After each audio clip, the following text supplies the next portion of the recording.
Mr. Ronald Asik, Vice Minister of Forestry and Climate Change of Papua New Guinea. So you have the floor. Thank you, Mr. President. Mr. President, first of all, allow me to commend the government and the people of South Africa for their warm hospitality and welcome to this great nation and beautiful city of Durban.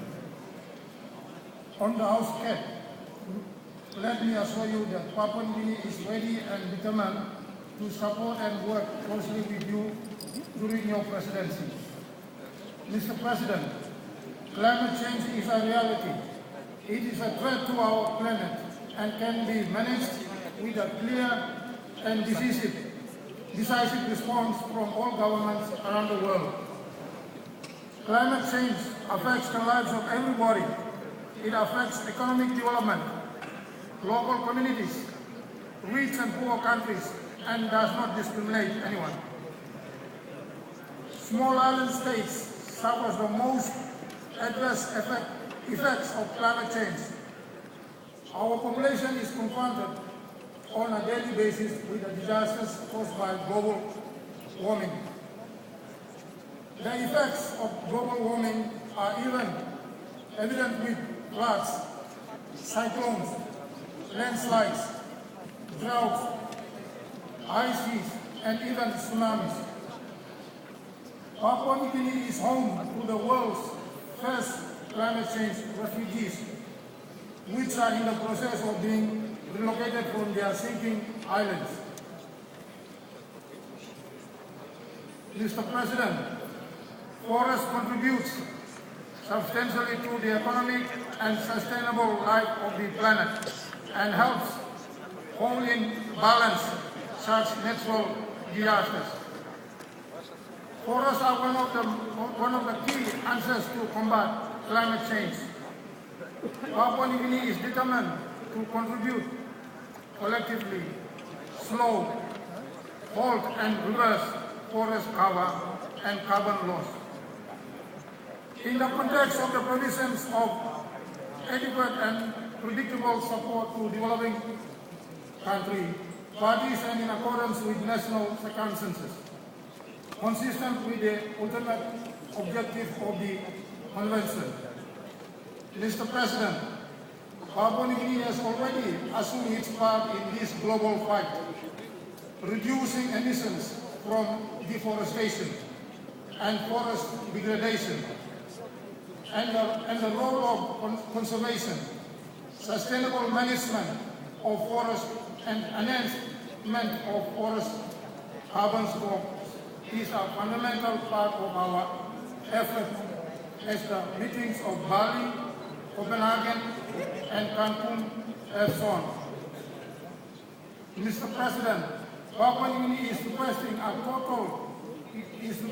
global solution on access to the global carbon markets for ecosystem services such as REDD+, the most innovative tool for cost-effective reductions of greenhouse gases and the promotion of sustainable development in rainforest nations, subject to full MRV and respecting core safeguards.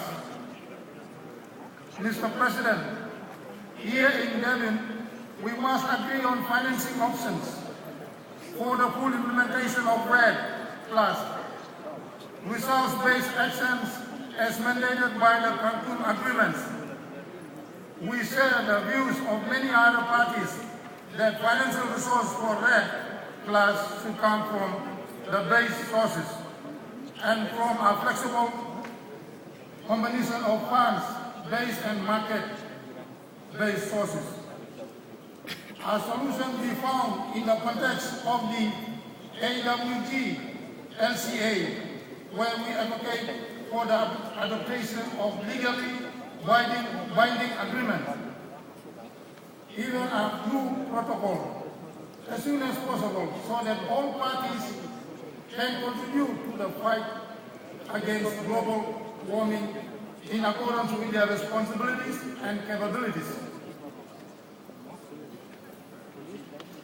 Mr. President, we firmly believe in the second commitment of the Kyoto Protocol, the only and unique concrete response to climate change so far. A second commitment period based on strong greenhouse gas emissions reduction commitments necessary to fill the gap signaled by recent science. A second commitment period under a renewed and strengthened Kyoto Protocol, where inclusion of a voluntary RED plus mechanisms for results-based actions raises the general level of ambition. New rules which should also improve the existing LULU-CF introduction of accurate and comprehensive land-based accounting, as well as limits on the carryover of AAUs. Mr. President, we highlight the importance of coastal marine ecosystems such as mangroves, tidal salt mussels, and seagrass mangroves through adaptation and mitigation to climate change. And we are looking forward to continue our work on this item under the substab. Finally, Mr. President, Papua New Guinea is willing to show leadership. We are not here to blame those for history past. Rather, we are here to partner for a sustainable future.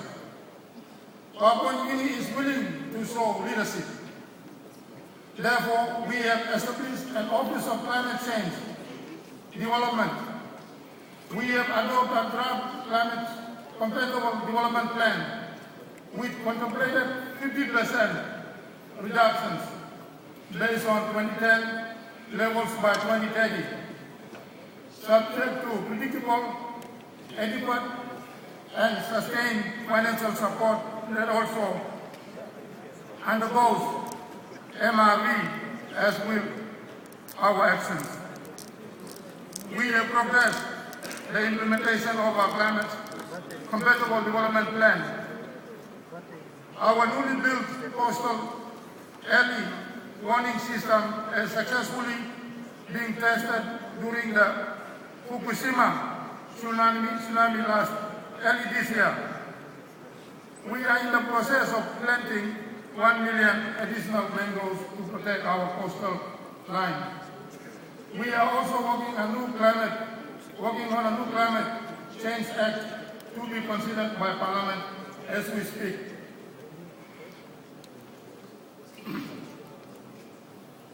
The government has also approved the Office of Climate Change to operate as an authority, and also take this opportunity to announce the government's commitment to launch new demonstration projects such as the April-Salome pilot project, consistent with the RED UNFCCC readiness and the demonstration policies and safeguards. Mr. President, this pilot project also happens to be in my electorate. Will be launched early next year, by which all the processes for RED project will be in place and will set the pace for the country's commitment in the reduction of carbon loss. There are decisions and commitments made to show the government's desire to reduce greenhouse gas emissions. Time is short, the stakes are high. Life and death for millions resulting from climate change-related incidents is real.